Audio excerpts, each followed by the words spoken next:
Good morning, students. Today we are see the topic is 7th standard history unit 2 emergence of new kingdoms in North India. அதாவது பார்த்தீங்கன்னாக்கா வட இந்திய புதிய அரசுகளினுடைய தோற்றம் அப்படின்ற டாப்பிக்கில் ஒரு லெசன் இன்னைக்கு ஃபுல்லாக இதில் பார்க்க போகிறோம். ஓகே, ஃபஸ்ட்டு வந்துட்டு இதில் என்ன கொடுத்துருக்காங்க அப்படின்னு சொல்லி பார்த்தீங்கன்னாக்கா நார்த் இந்தியான்னு கொடுத்துருக்காங்க. நமக்கு நியூ கிங்டம்ஸ்னால் தெரியும், ரொம்ப நல்லாவே தெரியும். நியூ கிங்டம்ஸ்னால் புதிய புதிய அரசர்கள், புதிய அரசர்களுடைய அமைப்புகள், இதெல்லாம் பார்த்தீங்கன்னாக்கா நியூ கிங்டம்ஸ்ன்னு சொல்லுவோம். இது என்ன north India, south India? India வந்துட்டு இந்தியா தானே, அது என்ன நார்த் இந்தியா, சவுத் இந்தியான்னு சொல்கிறாங்க? ஸோ இதில் பார்த்தீங்க அப்படின்னாக்கா இந்த மேப்பில் பாருங்கள், இந்தியா மேப்பில் நம்ம எந்த பகுதியை வந்துட்டு நார்த் இந்தியா அப்படின்னு சொல்லி சொல்கிறோம்னாக்கா நம்ம இந்தியாவினுடைய இந்த ரெண்டாக பிரிச்சுக்கலாம். இது ரெண்டாக பிரிச்சுட்டு இந்த மேல் பகுதி இருக்குது இல்லைங்களா, ஸோ இந்த பகுதியை தான் நம்ம என்னன்னு சொல்லி சொல்கிறோம், நார்த் இந்தியா அப்படின்னு சொல்லி சொல்கிறோம். ஸோ இப்போ கீழ்ப்பகுதியை வந்துட்டு நம்ம என்னன்னு சொல்கிறோம், சவுத் இந்தியா அப்படின்னு சொல்கிறோம்.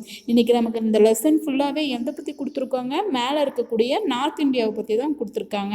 ஸோ இப்போ இந்த நார்த் இந்தியாவில் எந்தெந்த அரசுகள் வந்து புதுசாக தோன்றுனுச்சு, எந்தெந்த அரசர்கள் வந்துட்டு ஆட்சி செஞ்சாங்க அப்படின்றத பற்றி ஃபுல்லாக பார்க்கலாம். ஓகே ஸ்டூடெண்ட்ஸ், நெக்ஸ்ட்டு பாருங்கள், லெசனுக்குள்ளே போகலாம். Learning objectives. To acquire knowledge about the kingdoms of Rajput and their counterparts in North India. அதாவது பார்த்தீங்கன்னா நார்த் இந்தியாவில் இருக்கக்கூடிய ஒரு சில அரசுகளை பற்றி பார்த்தீங்க அப்படின்னாக்கா ராஜபுத்திர அரசர்களும் அவங்களுடைய மற்ற அரசுகளை பற்றியும் பார்க்க போகிறோம்.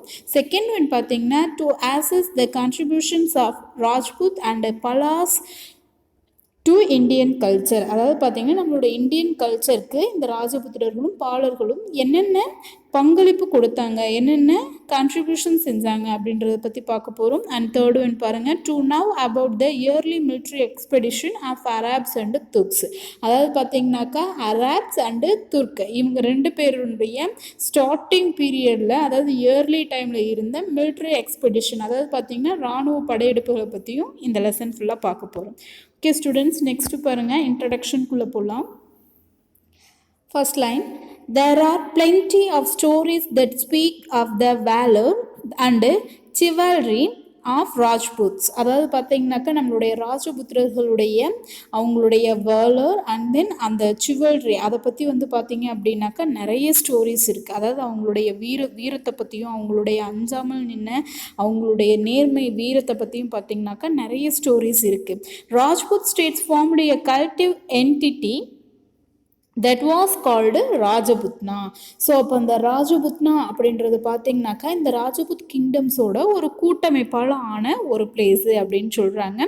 Chittoor was prominent and had become the rallying point for all Rajput clans. அதாவது பார்த்தீங்கன்னாக்கா இந்த சித்தூர் அப்படின்றது பார்த்தீங்கன்னாக்கா அவங்களுடைய ஆட்சியில் வந்து மிகவும் புகழ்பெற்ற ஒரு இடம்.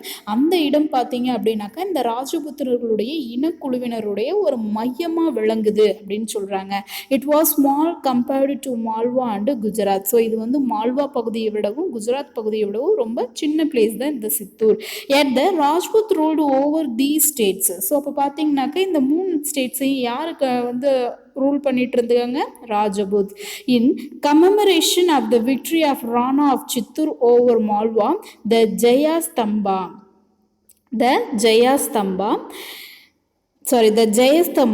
the tower of victory was built in Chittor. So இந்த டைமில் பார்த்தீங்க அப்படின்னாக்கா இந்த ராஜபுத் இந்த சித்தூர் அப்படின்ற பகுதியினுடைய அரசர் வந்துட்டு ராணா, அவர் வந்து மால்வா பகுதியை வந்து வெற்றி பெற்றார். ஸோ அந்த விக்டரி அடைஞ்சதன் நினைவாக பார்த்தீங்க அப்படின்னாக்கா அந்த இடத்துல வந்துட்டு ஒரு ஸ்தூபா வந்துட்டு நிறுவுறாங்க. ஸோ அந்த ஸ்தூபா அதாவது ஒரு தூண் ஒன்று வந்து நிறுவப்படுது. ஸோ அந்த தூண் பேர் என்ன அப்படின்னு பார்த்தீங்கன்னா ஜெயஸ்தம்பா. அதாவது பார்த்தீங்கன்னாக்கா இங்கே இருக்கு இல்லையா, இந்த தூண் தான் பார்த்தீங்க அப்படின்னாக்கா சித்தூரில் வந்துட்டு அவருடைய போர் வெற்றியை வந்து குறிப்பிடுறதுக்காக இந்த தூண் வந்து நிறுவப்பட்டு இருக்கு. அண்ட் தென் நெக்ஸ்ட்டு பாருங்கள், த Pratiharas and Palas had established their powerful kingdom in Western India and in Eastern India respectively. So இப்போ பார்த்தீங்கன்னாக்கா பலாஸும் பிரதிகாஸும் என்ன பண்ணுறாங்க, வெஸ்டர்ன் இந்தியாவிலையும் ஈஸ்டர்ன் இந்தியாவிலையும் அவங்களுடைய ஸ்ட்ராங்கான ஒரு அட்மினிஸ்ட்ரேஷன் கிங்கை வந்துட்டு நிறுவுறாங்க. அதாவது பார்த்தீங்கன்னா ஒரு அரசை வந்து நிறுவுறாங்க. So by the 9th century the Pratihara dynasty had progressed to such an extent that it called itself the sovereigns of Rajasthan and Kannauj. So அப்போ பார்த்தீங்கன்னா கிட்டத்தட்ட 9th செஞ்சுரியில் ராஜஸ்தான் அண்ட் கனௌஜ் அப்படின்ற பகுதிகள் மேலே கொண்ட அவங்களுடைய பக்தியின் காரணமாக வந்துட்டு அவங்கள பற்றி சொல்லக்கூடிய அளவுக்கு ஒரு பெரிய அரச வம்சம் வந்துட்டு அங்கே வளர்ச்சி பெற்று இருந்துச்சு அப்படின்னு சொல்கிறாங்க. The decline of Pratihara kingdom led to the rise of Palas in Bengal and Chauhans in north western India. So அப்போ அவங்களுடைய அரசு அந்த பிராத்திகரா அரசினுடைய வீழ்ச்சி அடைஞ்ச அந்த டைமில் பார்த்தீங்கன்னாக்கா பெங்கால் பகுதியில் பாலர்கள், அதாவது பார்த்தீங்கன்னா பலாஸ் வந்துட்டு என்ன பண்ணுறாங்க, அந்த இந்தியாவுடைய வடமேற்கு பகுதியில் வந்துட்டு எழுறாங்க, அதாவது ஆட்சிக்குள்ளே வராங்க. India's Islamic period might have begun in the immediate context of Arab conquest of Sindh AD CE 712 rather than in AD CE 1200.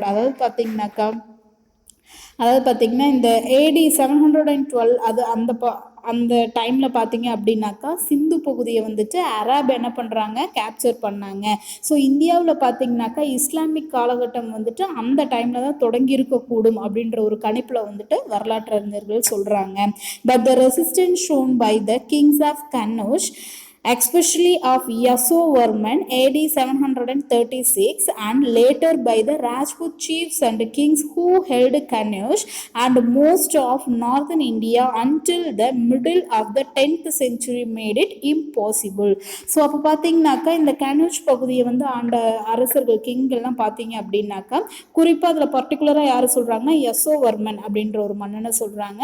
So அவருடைய ஆப்போசிட் எதிர்ப்பின் காரணமாக பார்த்தீங்க அப்படின்னாக்கா அந்த மன்னனுக்கு பின்னாடி வந்த மற்ற மன்னர்கள் பார்த்தீங்கன்னா கிட்டத்தட்ட 10th செஞ்சுரி, அதாவது 10ஆம் நூற்றாண்டினுடைய அந்த நடு பகுதியில் என்ன பண்ணியிருக்காங்க, இந்தியாவுடைய பார்த்தீங்கன்னாக்கா நார்த்து பகுதியில் கன்னௌஜையும் சேர்த்து அந்த ராஜபுத்திர அரசர்கள் வந்துட்டு கட்டி ஆண்டிருக்கிறாங்க. ஸோ இதுதான் பார்த்தீங்க அப்படின்னாக்கா அந்த ராஜபுத்திரர்களுடைய அரசு இந்தியாவில் தோன்றின அந்த காலகட்டத்தில் தான் வந்து இஸ்லாமிய அரசும் வந்து தோன்றுச்சு அப்படின்னு சொல்லி சொல்கிறாங்க. அந்த நெக்ஸ்ட்டு பாருங்கள், ஆரிஜின் ஆஃப் த ராஜபுத்ஸ், அதாவது பார்த்தீங்கன்னாக்கா இந்த ராஜபுத்திரர்களுடைய தோற்றம், இவங்க வந்து எப்படி உள்ள நம்மளோட இந்தியாவுக்குள்ளே வராங்க. ஸோ ஃபஸ்ட்டு பாருங்கள், the word Rajput is derived from the Sanskrit word Rajputra which means scion of the royal blood. அதாவது பார்த்தீங்கன்னாக்கா ராஜ்புத் அப்படின்ற ஒரு வேர்டு ராஜபுத்ரா அப்படின்ற ஒரு சான்ஸ்கிரிட் சொல்லிலிருந்து வந்த ஒரு மொழி. ஸோ இதனுடைய மீனிங் என்ன அப்படின்னு சொல்லி பார்த்தீங்கன்னாக்கா அரச வம்சத்தின் இரத்த வாரிசு அப்படின்னு சொல்லி சொல்கிறது. அதாவது பார்த்தீங்கன்னா royal blood of the scion, அதாவது பார்த்தீங்கன்னா அந்த பிளட்லேருந்து வந்த வாரிசு அப்படின்னு சொல்லி அதனுடைய மீனிங். எதனோட மீனிங்? ராஜ்புத் அப்படின்றனுடைய meaning. After the death of Harsha in AD 647, various Rajput clans established kingdoms in different parts of northern and central India. So இதில் பார்த்தீங்கன்னா ஏடி 647 ஹர்ஷா அப்படின்ற அரசருடைய டெத்துக்கு அப்புறமா இந்தியாவினுடைய வடக்கு அண்ட் தென் அதனுடைய சென்ட்ரல் பார்ட்ஸ் எல்லாமே பார்த்தீங்க அப்படின்னாக்கா இந்த ராஜபுத்திர அரசுகள் வந்துட்டு அவங்களுடைய அந்த பகுதிகள் எல்லாத்தையும் வந்து அவங்களுடைய அரசை வந்து நிறுவிக்கிட்டாங்க. So the Rajput race their pedigree far back into the past. So அப்போ பார்த்தீங்கன்னா இந்த ராஜபுத்திரர்கள் வந்து அவங்களுடைய வம்சாவளி, அதாவது பார்த்தீங்கன்னா அவங்களுடைய பரம்பரையினுடைய தோற்றத்தை வந்து கடந்த காலத்திலிருந்து வந்து ஸ்டார்ட் பண்ணுறாங்க. The three principal houses are the Suryavanshi, are the race of the sun, the Chandravarshini are the race of the moon, and the Agnikula are the race of fire god. அதாவது பார்த்தீங்கன்னாக்கா அந்த ராஜபுத்திர அரசர்களுடைய 3 முக்கியமான குலங்கள், அதாவது பார்த்தீங்கன்னா அவங்களுடைய குலம் இருக்கு இல்லையா, அவங்களுடைய ஹவுசஸ், பிரின்சிபல் ஹவுசஸ் அப்படின்னு சொல்கிறாங்க. அது என்னென்ன ஹவுஸ் அப்படின்னு சொல்லி பார்த்தீங்கன்னா ஃபர்ஸ்ட் ஒன் வந்துட்டு சூரியவன்ஷி, சந்திரவன்ஷி அண்ட் அக்னிகுலா அப்படின்னு சொல்லிட்டு 3 குலங்களில் பார்த்தீங்க அப்படின்னாக்கா இந்த ராஜபுத்திர அரசர்கள் தோன்றி வந்திருக்கிறாங்க. ஸோ இது எல்லாமே பார்த்தீங்க அப்படின்னாக்கா இந்த 3ம் வந்துட்டு ரொம்ப ஒவ்வொரு கடவுளையும் குறிக்கக்கூடிய ஒரு வம்சம் அப்படின்னு சொல்றாங்க.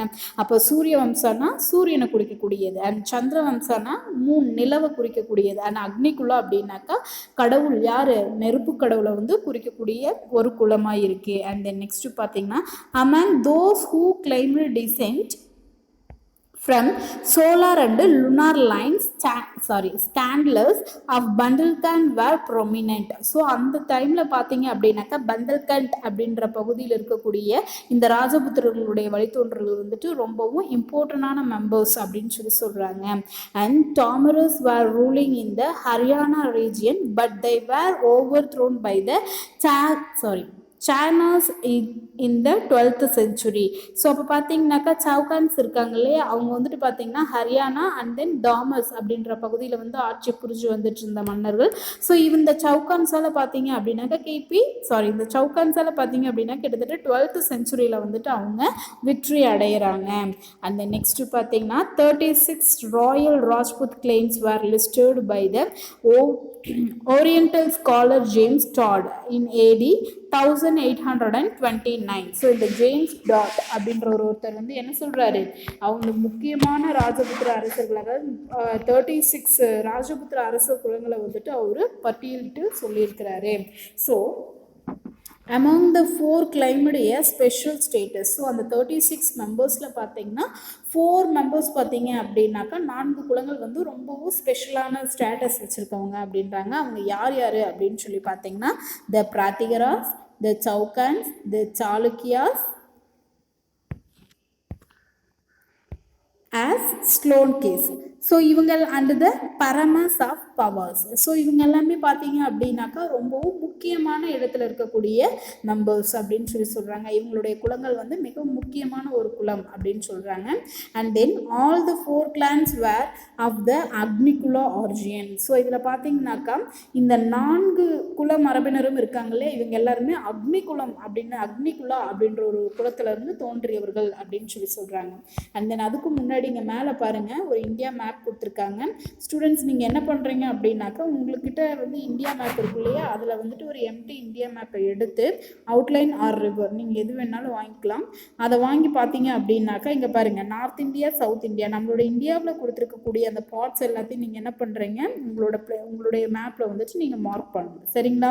பாருங்கள், சாண்டிலாஸ், பிராத்திகராஸ், சவுகான்ஸ், தாமரஸ், இவங்க 4 பேரையும் பார்த்தீங்க பலாஸ் அண்டு காமர்புரா, சோலான்கஸ், ராஷ்டிரகூடாஸ், சோலாஸ். ஸோ இவங்க எல்லாரையும் பார்த்து நீங்கள் என்ன பண்ணுறீங்க, அவங்களுடைய பகுதியை வந்துட்டு நீங்கள் மார்க் பண்ணணும். சரிங்களா? அண்ட் தென் நெக்ஸ்ட்டு பாருங்கள்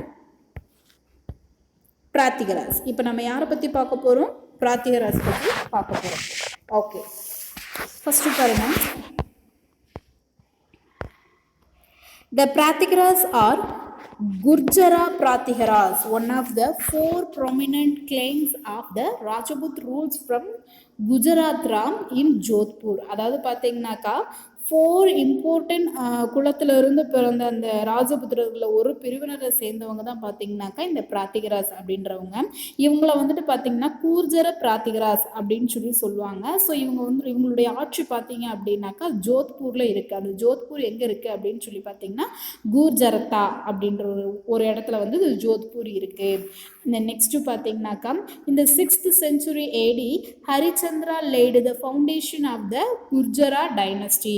ஸோ அப்போ அவங்களுடைய 6th centuryல பார்த்தீங்கன்னா ஹரிச்சந்திரா அப்படின்ற ஒரு கூர்ஜர அரச வம்சத்தில் இருந்த ஒரு அரசர் வந்துட்டு அவங்களுக்கு வந்து ஒரு அடிக்கல்ல நாட்டுறாரு. இதிலிருந்து பார்த்தீங்கன்னா அவங்களுடைய டைனஸ்டி வந்துட்டு ஸ்டார்ட் ஆகுது. நாகப்பட்டா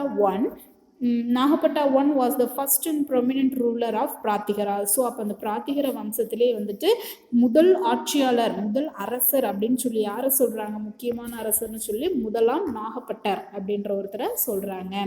இந்த 8th century he ruled over Broch and Jodhpur and extended his dominion up to Gwalior. So அப்போ பார்த்தீங்கன்னாக்கா அந்த 8th centuryல வந்துட்டு புரோச், ஜோத்பூர் இந்த 2 பகுதியும் பார்த்தீங்க அப்படின்னாக்கா இவருடைய ஆட்சி பரப்பை வந்துட்டு குவாலியர் பகுதி வரைக்கும் வந்து இவர் விரிவுபடுத்தி ஆட்சி செஞ்சுருக்கிறாரு. And then he replaced the invention of the Arabs and from the east and checked their expansion. So அப்போ பார்த்தீங்கன்னாக்கா அவங்களுடைய ஈஸ்ட் பகுதியில் வந்துட்டு சிந்து அப்படின்ற மக்கள் மேலே பார்த்தீங்கன்னா அராபியஸ் வந்துட்டு ஒரு படையெடுப்பு நடத்துகிறாங்க. ஸோ அதில் பார்த்தீங்கன்னாக்கா அந்த படையெடுப்பு முழுவதுமாக வந்துட்டு இவர் வந்து தடுத்து நிறுத்தியிருக்காரு. He was succeeded by Vatsaraja who decided to dominate the whole of north India. So அப்போ பார்த்தீங்கன்னாக்கா அவருக்கு பின்னாடி வந்த வத்சராஜா அப்படின்ற ஒரு அரசர் வந்துட்டு அவருடைய ஆட்சி பொறுப்பை ஏற்று அந்த நார்த் இந்தியாவோட ஃபுல் ஆதிக்கத்தை எல்லாத்தையும் வந்துட்டு அது மேலே செலுத்தணும் அப்படின்னு சொல்லி அவர் டாமினேட் பண்ணுறாரு, ஆசைப்படுறாரு. His attempt to control over Kannauj brought him into conflict with the Pala ruler Dharmapala. So பார்த்தீங்கன்னாக்கா அந்த கனூஜ் அப்படின்ற பகுதியை வந்துட்டு கேப்சர் பண்ணணும்னு சொல்லி இந்த பால வம்சத்தினுடைய அரசர் தர்மபாலா என்ன பண்ணுறாரு, ஒரு முயற்சி செய்கிறாரு. அண்ட் தென் நெக்ஸ்ட்டு பாருங்கம்மா, இந்த பாக்ஸ் இருக்கு இல்லைங்களா. ஸோ இந்த பாக்ஸ்லேருந்து பார்த்தீங்க அப்படின்னாக்கா நம்ம நெக்ஸ்ட்டு பார்ட்லேருந்து பார்க்கலாம்.